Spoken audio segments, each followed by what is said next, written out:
Madam President, I thank Guyana for organizing today's important open debate on children in armed conflict.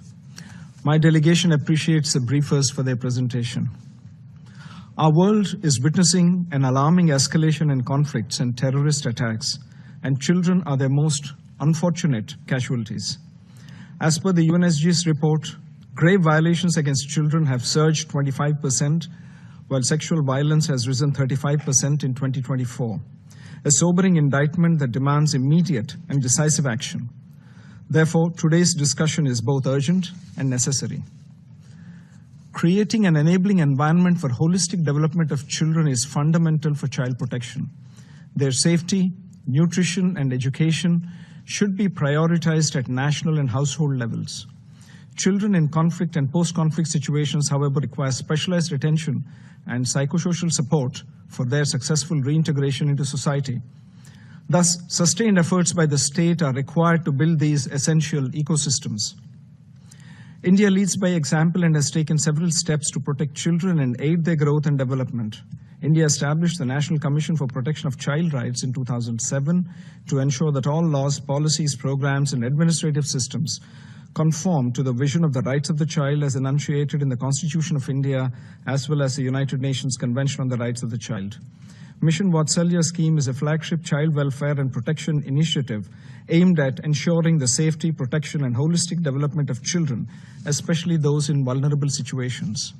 We also undertake periodic and comprehensive awareness campaigns, including among security personnel, on child protection and child rights.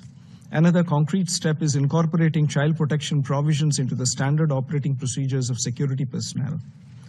Our experience in peacekeeping operations underlines the need to allocate sufficient resources and requisite number of child protection advisors in peacekeeping missions for effective child protection programs. Madam President, national governments hold primary responsibility for protecting children's rights under the Convention on the Rights of the Child.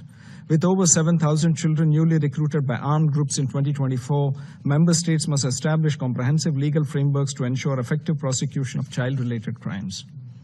Finally, children remain particularly vulnerable to indoctrination on violent extremist ideologies and radical terrorist recruitment.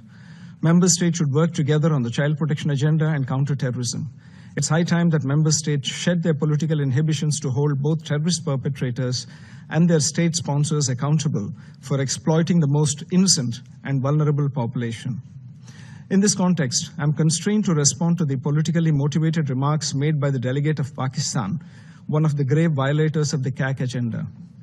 Pakistan is casting unwarranted aspersions over UN processes and also smearing India at various discussions to pursue their nefarious agenda. We reject this attempt by Pakistan to deflect attention from the atrocities committed against children in their country, as highlighted in the Secretary General's report, as well as their rampant cross-border terrorism. The world has not forgotten the savage targeted attacks by Pakistani and Pakistani-trained terrorists, killing 26 tourists in India and Pahalgam, Jammu and Kashmir, on the 22nd of April 2025.